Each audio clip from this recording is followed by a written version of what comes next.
If your training isn't making you run faster, your lactate threshold is what's holding you back. In this video, I'll explain what lactate threshold is, why it might be slowing you down, and show you a step-by-step way to improve it. I'm Dr. Sandesh Pandit, a sports medicine doctor in Oregon. I started running after turning 40, and now I help other runners over 40 who want to get faster, go farther, and race smarter without getting injured. Let's say we have runner A and runner B. Same age, same fitness. Both are trying to run with 9:30 pace. For runner A, that's above threshold. Runner A feels okay at first, then breathing gets heavier, legs burn, forced to slow down. Runner B, that's below threshold. Runner B feels controlled. He can sustain, can go for another 60 minutes. Same pace, one is crashing, one is cruising. So why does this happen? This difference comes down to one thing, your lactate threshold. Your lactate threshold is the speed at which your body starts making lactate faster than it can get rid of it. When you run easy, your body removes lactate as fast as it makes it, so you feel good. If you run harder, lactate builds up faster than your body can handle, and that is your threshold. That is when your speed begins to slow down. Now, for a long time, we believed lactate is the bad guy, the thing that makes your legs burn and forces you to slow down.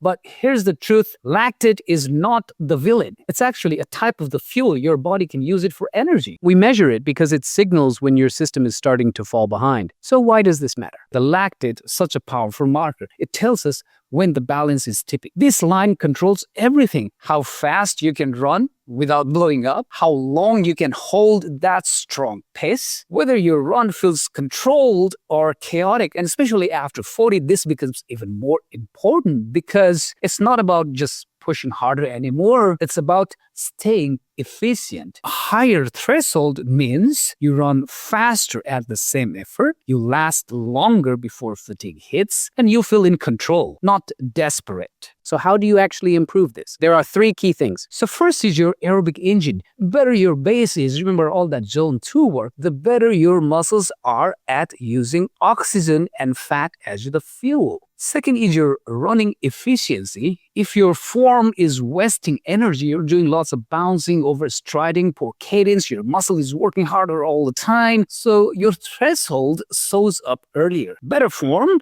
less mess at each step. Third is muscle conditioning. Strong, well-trained muscles with more healthier mitochondria can process more energy cleanly. Poor sleep, high stress, heat, dehydration, or not eating enough carbs can all make your muscles feel tired sooner. Elite athletes train around the threshold. You don't need to be elite, but you do need intention to learn how to stay fast without falling apart. Now, how to improve your lactate threshold? 3 steps. Step 1, keep your zone 2. Zone 2 is a pace where you can talk the whole time. If you finish an easy run and feel like you worked hard, you probably ran too fast. Training in Zone 2 helps your muscles use fat and oxygen better, which raises your lactate threshold over time. Zone 2 builds your base, but that's not enough by itself. Here's the specific work that actually raises your threshold. Step 2, add threshold work. What's threshold work? A typical threshold run is a comfortably hard pace, RPE, that is a rating of perceived exertion of